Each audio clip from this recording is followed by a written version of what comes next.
Hello guys, welcome back to my channel commerce group. ये जो संवाद है वो है जो आज हम बात कर रहे हैं 165, जिसका विषय है विज्ञापन संख्या 30, सहायक लेखाकार परीक्षा में की जा रही आपत्तियों के संबंध में। ठीक है, तो इस मैटर में क्या कहा गया है, इस संवाद में क्या कहा गया है। इस संवाद में ये कहा गया कि जो 12 सितंबर से 14 सितंबर के बीच में जो सहायक लेखाकार का एग्ज़ाम हुआ था, उसमें दो दो समूहों की बात हो रही है इसमें। कि एक समूह जो बोल रहा है कि हिंदी प्रश्न पत्रों में हिंदी अनुवाद में काफ़ी गलतियां हुई हैं और प्रश्न पत्र में कठिनता का स्तर अधिक था, इसके कारण जो परीक्षा है वो निरस्त किया जाए। ठीक है, जो दूसरा समूह है वो कह रहा है कि वो अनुरोध कर रहा है कि परीक्षा व प्रश्न पत्र में इतनी दिक्कतें नहीं थी कि उन्हें निरस्त किया जाए। राज्य सरकार की सेवा में चयन के अनुरूप प्रश्न पत्र का स्तर सही थी, ऐसे में परीक्षा निरस्त न की जाए। ठीक है, तो दो समूह हैं इसमें। एक तो बोल रहा है कि परीक्षा निरस्त कर दी जाए, और दूसरा जो बोल रहा है वो बोल रहा है कि परीक्षा को निरस्त ना किया जाए। ठीक है, तो इस विषय में सभी अभ्यर्थियों को अवगत कराना है कि परीक्षा निरस्त करने का विषय एक अत्यंत गंभीर विषय है व माननीय सर्वोच्च न्यायालय द्वारा विभिन्न मामलों में यह सिद्धांत दिया गया है कि गड़बड़ी का स्तर अत्यंत व्यापक होने तथा गड़बड़ियों के संबंध में सुस्पष्ट जांच के बिना ऐसे निर्णय न लिया जाए। इस मामले में अभ्यर्थियों द्वारा हिंदी अनुवाद आदि आपत्तियों का परीक्षण विषय विशेषज्ञों की टीम द्वारा कराया जा रहा है। वह विशेषज्ञों की आख्या के उपरांत ही इस संबंध में स्थिति स्पष्ट होगी। ठीक है, तो फिर इसमें काफ़ी ज़्यादा जो इस एग्ज़ाम को लेकर काफ़ी ज़्यादा जो कैंडिडेट्स हैं वो बोल रहे हैं, काफ़ियों का जो क्वालिफाई भी नहीं हो पा रहा है एग्ज़ाम। तो इसके लिए इसका कारण ये बोल रहे हैं कि हिंदी का जो अनुवाद है वो हिंदी में जो अनुवाद है वो सही नहीं था, और कठिन इसका जो लेवल था वो भी काफ़ी हार्ड था।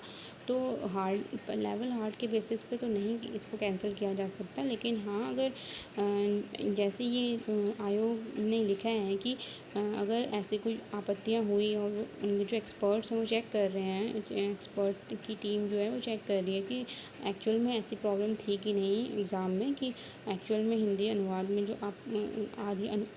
आपत्तियों का जो परीक्षण हो रहा है, जो विशेषज्ञों की टीम कर रही है, तो इससे अगर वो बोलते हैं कि हाँ इसमें कुछ सच में कोई दिक्कत थी कि एग्ज़ाम ऐसा था कि इसको नहीं किया जा सकता था, तो आयोग इसको निरस्त कर सकती है। लेकिन अगर ऐसा कुछ नहीं आता है, अगर विशेषज्ञ जो टीम हमारी एक्सपर्ट टीम होगी UP SSSC की, अगर वो कह देती है कि नहीं ये इतना भी नहीं था कि इसको निरस्त किया जाए, तो ये निरस्त नहीं किया जाएगा। तो अभी दोनों ही इस जो संवाद 165 है, इससे ये लग रहा है कि अभी दोनों ही चीज़ें हो सकती हैं। पेपर जो असिस्टेंट हमारा सहायक लेखाकार का एग्ज़ाम हुआ है वो कैंसिल भी हो सकता है और नहीं भी हो सकता है। ठीक है, क्योंकि अब ये कंसीडर तो कर लिया है कि क्या क्या मैटर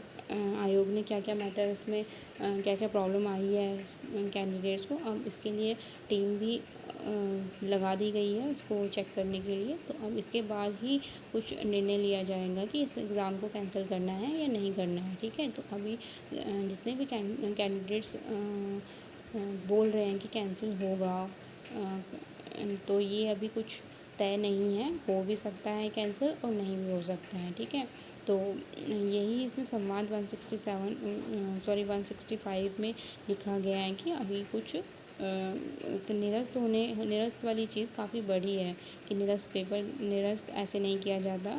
इसमें कुछ मामलों में सिद्धांत दिया गया है कि गड़बड़ी का स्तर अत्यंत व्यापक होने तथा गड़बड़ियों के संबंध में सुस्पष्ट जांच के बिना ऐसे निर्णय न लिए जाएं। ठीक है, तो अब वो जांच हो रही है। अगर इसमें पाया गया कि जो पेपर का स्तर था काफ़ी डिफ़िकल्ट था और जो हिंदी के अनुवाद था वो भी सही से नहीं था, और इसको मतलब इतना हो इस ये इतना ठोस सब है कि इसके बेसिस पे एग्ज़ाम को निरस्त कर दिया जाए, तो ये निरस्त हो जाएगा एग्ज़ाम। ठीक है, तो यही अभी 165 संवाद के जरिए आयोग ने बोला गया है। ठीक है, आज के लिए इतना ही और मैंने यही आपको इन्फॉर्मेशन देनी थी। अगर आपको मेरा चैनल पसंद आता है तो प्लीज़ सब्सक्राइब और शेयर ज़रूर कीजिए। Thank you.